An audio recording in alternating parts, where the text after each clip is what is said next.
LGBTQ 1-minute news. Let's queer up trans rights. Idaho LGBTQ plus advocates launched trans-friendly bathroom map. Idaho LGBTQ plus advocates have launched the Idaho Inclusive Bathroom Map, an online resource identifying trans-inclusive restrooms across the state. Created by Trans Affirm, the map highlights businesses and community spaces where people can safely use facilities that align with their gender identity, with most locations offering single-stall, gender-neutral restrooms. The initiative follows a new Idaho law, which took effect July 1st and restricts restroom use in government buildings and public accommodations based on sex assigned at birth. Parts of the law are temporarily blocked as a federal legal challenge proceeds. When we first started reading this, I looked at all of you boys and I was like, I can't believe we're doing this story, right? And then it was like, I can't believe we need a map like this, right? And my first was like really like in disgust, like, why do we need a freaking map? Come on, right?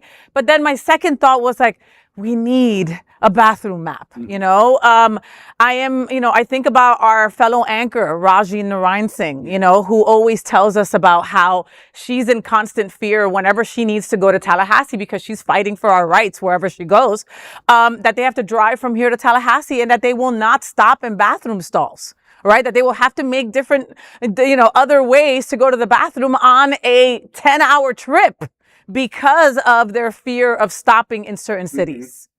It's very inventive to have this map, and especially in a state like Idaho, where you don't think that there's a lot of, human rights towards LGBTQ plus people. So this is something very inventive, and I think that, other states can benefit from something like this, not just with bathrooms, but other safe spaces for transgender and LGBTQ people. So I have to correct you. Yes. It's not that inventive.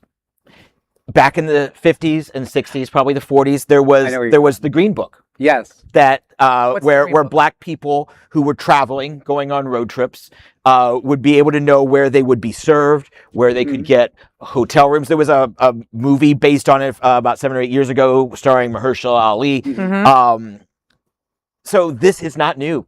The fact that we needed it back then is repulsive, and the fact that we need it a version now, today, is even more repulsive because we know better. We know better. Well, that is an LGBTQ plus 1-minute news story. There is no other queer nonprofit media platform like this in the entire world. Support our LGBTQ stories by sharing them and subscribing to Queer News Tonight.